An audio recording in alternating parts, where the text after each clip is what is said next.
Must be things like as well, seat aren't that many seats. Maybe you could try that rather sitting in seats. It's time for this week's presentation of Airwaves Theatre of the Year.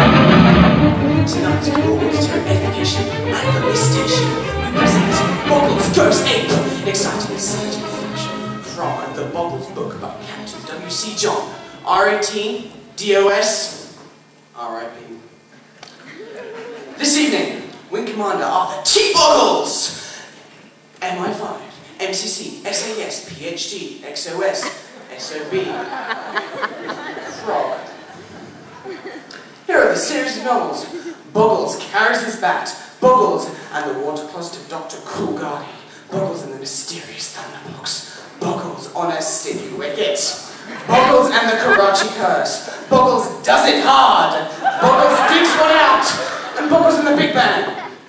And 217 other Boggles tales finds himself, along with his able aide-de-camp and offside kicker, Lieutenant Thomas Algernon III, affectionately known to all and sundry as Kipper, on yet another preposterously perilous mission for King, Country, and the First 11!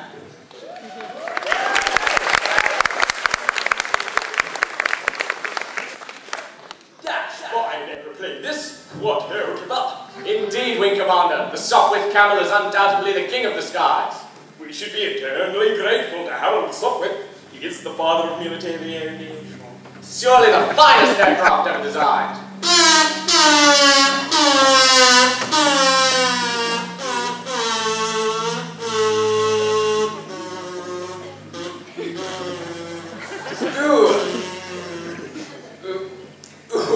Sounds like we have some engine trouble.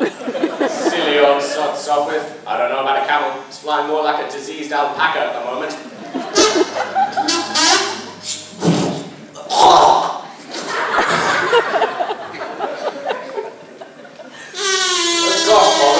Sounds like we're having some engine trouble. I think we're going to crash. Never fear, Kipper. I'll just lead out to the cockpit here, calibrate the carburetors, tickle the tappets, and manually deboard the seal. You still.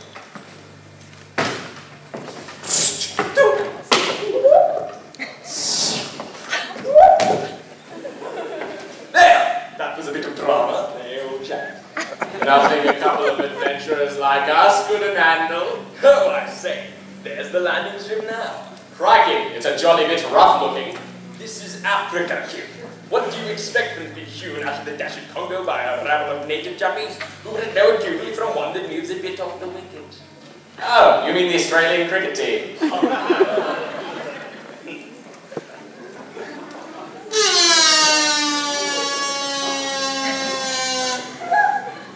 Another perfect 3-pointer.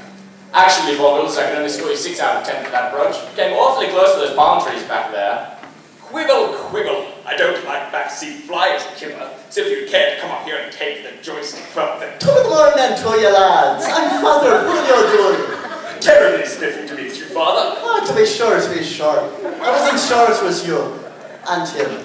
And me being on a secret mission, posing as a missionary. But, secret missionary. I can't be too careful about my identity. So I have to make sure that you and him are who you say you are, and not somebody else. Hence, before we go any further, I need for you to be giving me the password. Yes, this is quite an important thing, you see. God forbid if you're a vile Hun in disguise. I'd remember the good old days. You know, when the passwords were simple and all that. Do you remember the cock coughs? Early in the morning. Sparrow rises. Early in the morning. A hummingbird whistles. A merry tune. Early in the morning? Oh, whatever he running about feels like a Kipper. Duck. No, haven't heard that one. Duck. No, go on with that, Jack. Duck, for heaven's sakes, man. Butt down. There's a spin about to take off your head. Those bloody camels again. I was hoping they wouldn't attack before I had time to impart to you all of the vital information that's essential to the Allied war effort against the vile Hun. Spit in the gut. God bless me, the bishops and the nuns, and the cardinals. Send me off in the traditional Irish way.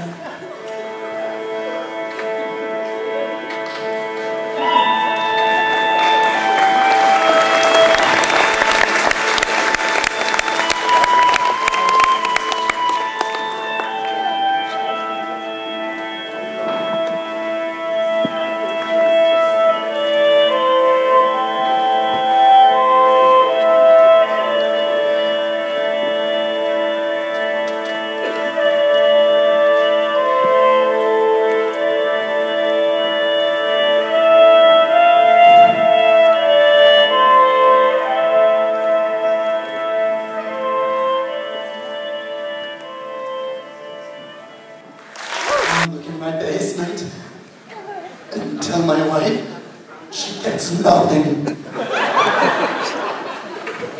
Well, he died content. Because of his fame? No, because of his performance. Mark, meaning that he was actually just a down-and-out actor.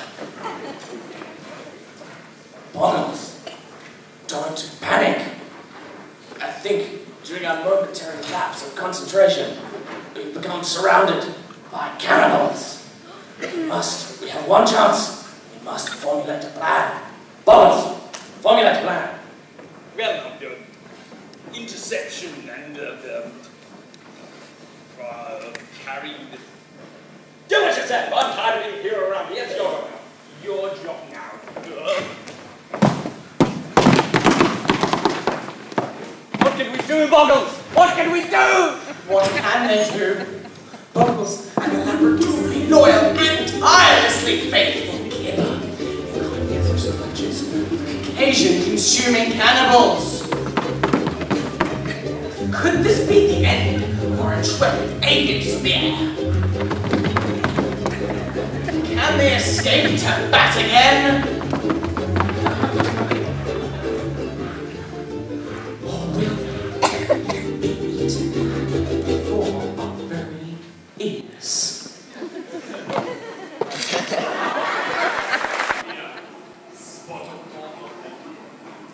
Actually, Boggles, we seem to be in a pot of broth. You know, it's remarkable, really, that they actually boil us alive in pots. Why, Boggles? Do you think cannibals cooking Caucasians in cauldrons is a heavily overworked literary cliché? Heavily inspired by the British imperialist notion of the intrinsic inferiority of the African natives? No, I just can't believe that they are unaware that boiling saps the food of its nutrient value. How such a... You can speak their language, Boggles. I'm not a linguistics expert for nothing, by the looks of them, they're from the dread Zingili tribe. How can you tell, Boggles, by their tribal markings? It's easy, really, for the Watutsi are fed to be tall, and the Pigami are known for being short. But the Zingali, they're known for being about medium height. The mind boggles. And so, will Boggles be able to talk his way out of this one? Or will Zingali make Chapati and party hardy with body partsies? Find out next time in Boggles Goes Ape! Da